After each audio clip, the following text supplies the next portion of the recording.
এরপর প্রশ্ন হলো, বাসা বাড়িতে বাথরুমে হাইকমোড থাকে, হাইকমোডের ঢাকনা বন্ধ করে বিসমিল্লাহ বলে ওযু করা যাবে কিনা? কারণ বাথরুমে বিসমিল্লাহ বলা যাবে না। মোবাইলের রিংটোনে ইসলামিক পদ্ধতিটা বলবেন। অনেক ভিক্ষুক জিকির করতে করতে ভিক্ষা চেয়ে থাকেন, এই কাজটা ইসলামের দৃষ্টিতে জায়েজ আছে কিনা? এরপরে প্রশ্ন হলো, আমাদের দেশে অনেক জায়গায় দেখা যায় কোনো ব্যক্তি ঘর করলে ঘরের প্রথম পিলারের নিচে স্বর্ণ গহনা, মুরগির রক্ত ইত্যাদি দিয়ে থাকে, এটা শরীয়ত সম্মত কিনা জানালে কৃতজ্ঞতা হবে। ভাই, আমাদের শরীয়তে আল্লাহর দ্বীনের মধ্যে এই ধরনের অযৌক্তিক কুসংস্কারাচ্ছন্ন এ ধরনের ভুয়া ভিত্তিহীন জিনিস থাকতে পারে? মুসলমান ঘর তৈরি করেছেন, বিসমিল্লাহ বলে প্রবেশ করবেন, আল্লাহ সেখানে বরকত দিবেন, আল্লাহর নির্দেশ অনুযায়ী সেই ঘরে চলাফেরা করবেন, এটা তার কাজ। এই মুরগির রক্ত দিলে আবার দেখা যায় অনেক সময় যে গরুর যে শিং দোনোটা, এই শিং দোনোটাকে অনেক ঘরের দুয়ারে ঝুলে রাখে মানুষ, দেখছেন আপনারা? এই শিং ঝুলে রাখলে কি হবে? মানুষ মনে করে যে ভূত আসবে না। ভূত কি আবার বলে ভূত আসবে না। মনে রাখবেন, এগুলো সবগুলো কুসংস্কার। এগুলো সবগুলো কি কুসংস্কার। কোন মুসলমানের জন্য সমস্ত কুসংস্কারে বিশ্বাস করা জায়েজ না। এগুলো শিরক, ঈমান নষ্ট হওয়ার মতো বিষয়।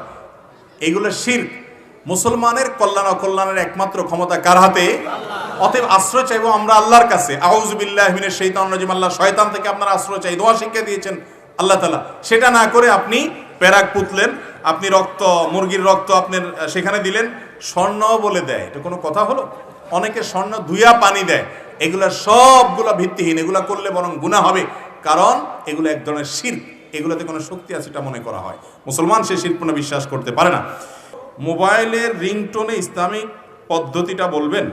দেখেন, মোবাইলের রিংটোনে কোরআনে কারীমের কোনো আয়াত সেট করবেন না, কারণ এটা টয়লেটে গেলে বেজে উঠবে, কোরআনের অপমান হবে। আবার এটা যখন বেজে উঠবে, হয়তো আয়াতটা এমন একটা গিয়ে থামছে, অর্থ মিলে নাই, আপনি ওখানে মোবাইলের গলা চিপ দিয়ে আপনি কল করা শুরু করবেন, কথা বলা শুরু করবেন, হবে কি হবে না? তখন আয়াতটা অপূর্ণাঙ্গ থাকবে, এটা কোরআনের সাথে বেয়াদবি হয়। এই জন্য রিংটোন হিসেবে কোরআনে কারীমের আয়াত রাখা জায়েজ নাই। তাই বলে কোরআনে কারীমের আয়াত রাখবেন না দেখে কি মিউজিক রাখবেন? কোনো মিউজিক সেট করা, আমাদের অনেকের মোবাইলের রিংটোন হিসাবে বিভিন্ন গান, মিউজিক রাখা আছে, এটা কি না জায়েজ নাই, সরাসর হারাম। তাহলে তুলনামূলকভাবে কোনো ন্যাচারাল সাউন্ড আছে, পানির আওয়াজ, কোনো পাখির আওয়াজ, কোন ন্যাচারাল বা প্রাকৃতিক কোনো শব্দ থাকলে সেটাকে সেট করে দিবেন। বা কোনো ভালো গানের কথা, ভালো ইসলামিক গান বা কোনো ভালো গান যেখানে খারাপ কোনো কথা নাই, সেখানে মিউজিক নাই, সেটাকে আপনি রিংটোন হিসাবে সেট করবেন, তাহলে ইনশাআল্লাহ জায়েজ হবে। এরপর প্রশ্ন হলো, অনেক ভিক্ষুক জিকির করতে করতে ভিক্ষা চেয়ে থাকেন, এই কাজটা ইসলামের দৃষ্টিতে জায়েজ আছে কিনা? খুব সুন্দর এবং দরকারি একটা প্রশ্ন। যত ভিক্ষুক আছে আমাদের দেশে, ভিক্ষুক বেশিরভাগই দেখা যায় নিজে নামাজ কালাম পড়ুক আর না পড়ুক, আল্লাহর নামে জিকির করতে করতে ভিক্ষা চায়, আছে না নাই? এটা সম্পূর্ণভাবে নাজায়েজ একটি কাজ, কারণ এটা হলো আল্লাহর দ্বীনকে, আল্লাহর জিকিরকে, ইবাদতকে বিক্রি করা। দ্বীনকে বিক্রি করে ভিক্ষা চাওয়া জায়েজ। এমনিতে ভিক্ষা চাওয়া ইসলামের দৃষ্টিতে কোনো প্রশংসনীয় কাজ না, মানুষের কাছে হাত পাতা ভালো জিনিস না। নবী করিম সাল্লাল্লাহু আলাইহি ওয়াসাল্লাম ভৎসনা করেছেন ওই লোকদের যারা মানুষের কাছে হাত পাতে ভিক্ষা চায়, সেখানে আবার ভিক্ষা চাইতে চাইতে আল্লাহর নামে ভিক্ষা চাইবেন, এটা জায়েজ নাই। নবী করিম সাল্লাল্লাহু আলাইহি ওয়াসাল্লাম বলেছেন, আল্লাহর নামে, আল্লাহর দোহাই দিয়ে যদি কেউ কিছু চায়, সেটা শুধু জান্নাত চাইবে, মানুষের কাছে কোনো কিছু আল্লাহর দোহাই দিয়ে চাওয়া জায়েজ নাই। অন্য এক হাদিসে আসছে, নবী করিম সাল্লাল্লাহু আলাইহি ওয়াসাল্লাম বলেছেন, আল্লাহর অভিশাপ, আল্লাহর লানত নাজিল হয় ওই ব্যক্তির উপরে যে ব্যক্তি আল্লাহর দোহাই দিয়ে মানুষের কাছে বিভিন্ন জিনিস চায়। তাহলে যারা ভিক্ষা চান তাদের জন্য এটা করা জায়েজ নাই। আল্লাহর জিকিরকে আপনি অর্থ উপার্জনের মাধ্যম বানিয়েছেন, এটা জায়েজ নাই। হ্যাঁ, কোনো ভিক্ষুক যদি এভাবে আপনার কাছে চায় আল্লাহ জিকির করতে করতে, তাহলে আপনি আল্লাহর নামের সম্মানার্থে তাকে ফিরিয়ে দিবেন না, কিছু না কিছু তাকে দেওয়ার চেষ্টা করবেন। ও আম্মাস সাইলা ফালা তানহার, কেউ ভিক্ষা চাইলে নবী আল্লাহ তাআলার নির্দেশ হলো তাকে ধমক দিও না, আপনি তাকে সম্ভব হলে কিছু দিবেন, আর না দিতে পারলে না থাকলে আপনার কাছে নাই। কিন্তু যে চায় তার জন্য আল্লাহর জিকির করতে করতে চাওয়া, আল্লাহর নাম নিয়ে নিয়ে চাওয়া, এটা জায়েজ নাই। এটা হলো এক রকমের ধর্ম ব্যবসা। এটা হলো এক রকমের কি ধর্ম ব্যবসা, যে আপনি আল্লাহর দ্বীনকে, জিকিরকে বিক্রি করে কিছু পয়সা কামাই করতেছেন। আল্লাহ আমাদের ভাইদের বোঝার তৌফিক দান করুন। এরপর প্রশ্ন হলো, বাসা বাড়িতে বাথরুমে হাইকমোড থাকে, হাইকমোডের ঢাকনা বন্ধ করে বিসমিল্লাহ বলে ওযু করা যাবে কিনা? কারণ বাথরুমে বিসমিল্লাহ বলা যাবে না। দেখুন, বাথরুমে বিসমিল্লাহ বলা মাকরুহ, বা আল্লাহর নাম নেওয়া মাকরুহ, কারণ আল্লাহর নাম অপবিত্র এবং নোংরা কোনো জায়গায় নেওয়া এটা আল্লাহর নামের শানের খেলাফ। এই জন্য বাথরুমে বা টয়লেটের ভেতরে অজু না করে বাহিরে যদি বেসিন থাকে, টেপ থাকে, সেখানে অজু করা উত্তম।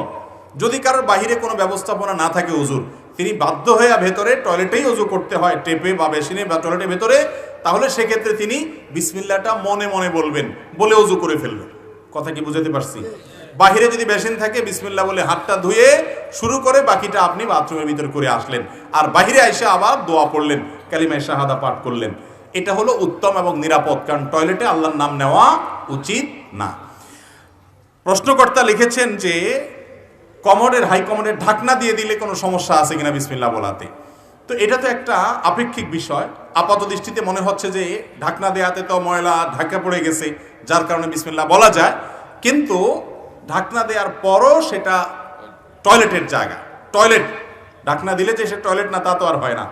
একটা উত্তম পদ্ধতি হলো, অনেক ওলামায়ে কেরাম পরামর্শ দিয়েছেন যে অনেকের বড় টয়লেট থাকলে বিশেষ করে সুযোগ থাকে, কমোডের যে কমোড বা প্যান যেটা থাকে এটার সাথে আপনার টেপের মাঝখানে আড়াল দেওয়া। আজকাল প্লাস্টিকের অনেক পর্দা হয়েছে, টেনে পর্দা দিয়ে দেওয়া যায়, অথবা বুক পরিমাণ ওয়াল করে দেওয়া, তাহলে পার্টিশন করে দিলে ওইটা টয়লেট হলো, এটা অজুখানা হলো, হাত ধোয়ার জায়গা হলো, তাহলে সেক্ষেত্রে আপনি বিসমিল্লাহ পড়তে পারেন। আর এত যদি অসুবিধা হয় তাহলে বাইরে অজু করেন, অথবা বিসমিল্লাহটা বাইরে করেন। আর ভিতরেও যদি করতে চান অজু হবে, কিন্তু বিসমিল্লাহটা মনে মনে করবেন।